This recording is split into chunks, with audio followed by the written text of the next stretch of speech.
now that I've sanded down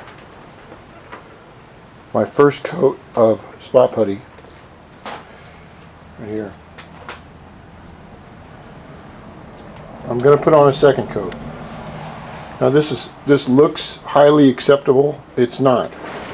The reason for that is people will say, well, you've got spot putty in the little rivets or low spots, it must be covered. Well, yes and no. See, that's one thing an expert painter knows about.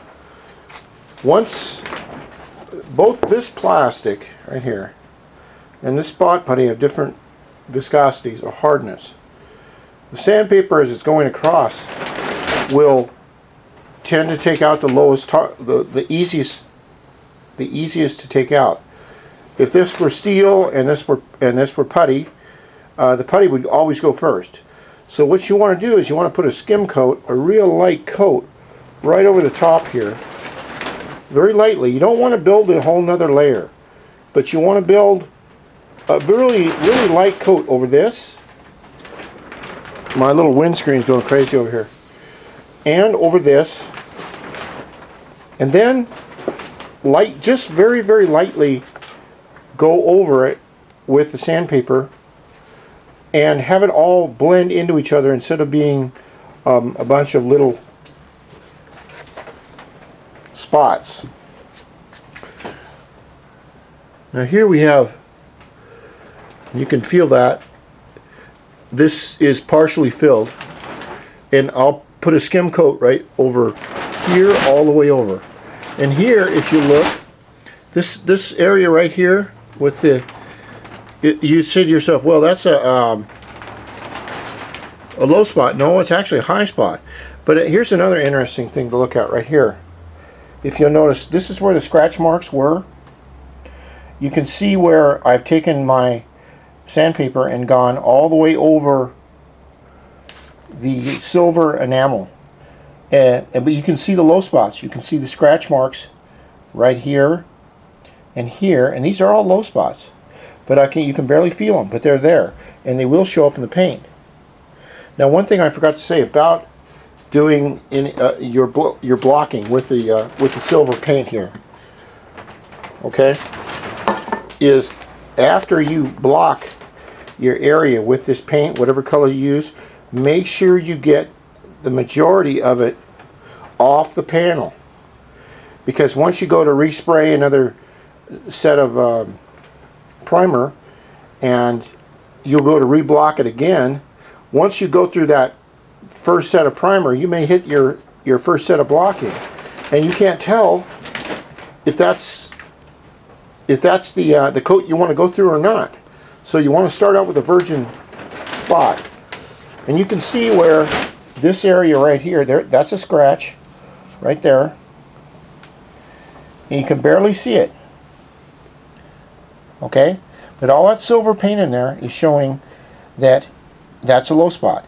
And as you go down, you'll see where the scratch continues. It's got more silver paint in it, and you can barely feel it, but it's there. And here's another one. And remember, our job is to make this canvas or this panel as smooth as a 19-year-old Brazilian chi-chis, something like that. Perfectly smooth before we paint it. Painting will be the last thing. So I'll put on the second coat.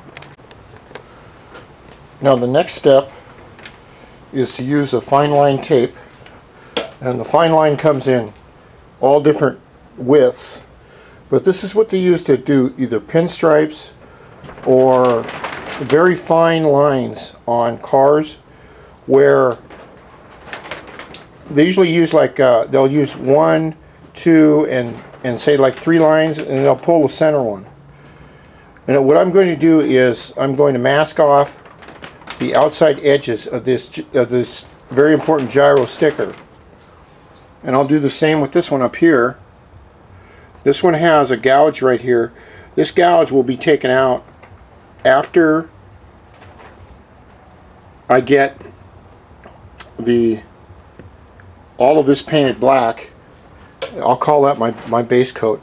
Then what I'll do is I'll take my fine line tape off, and you can see it comes in a package here, and if you look very close, I don't know if you can see it, but it's made in Germany. I mean, it's not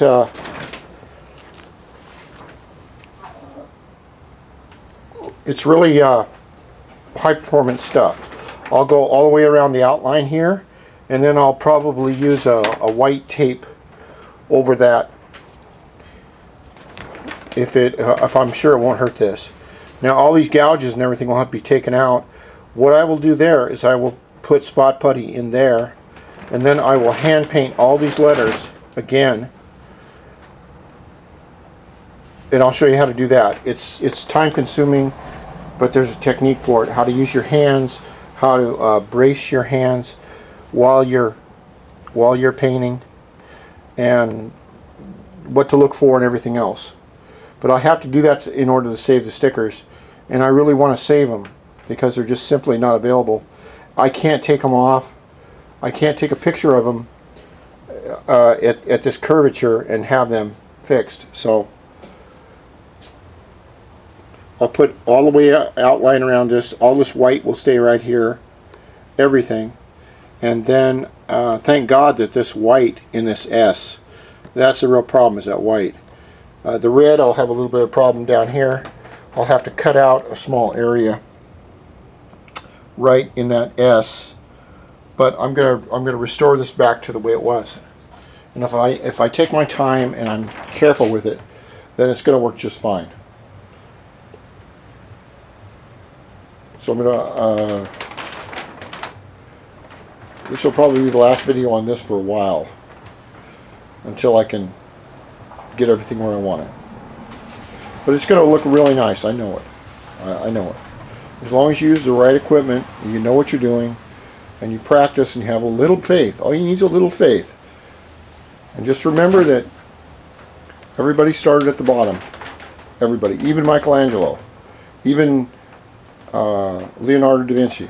They all started cleaning paintbrushes in a shop somewhere. Or cleaning...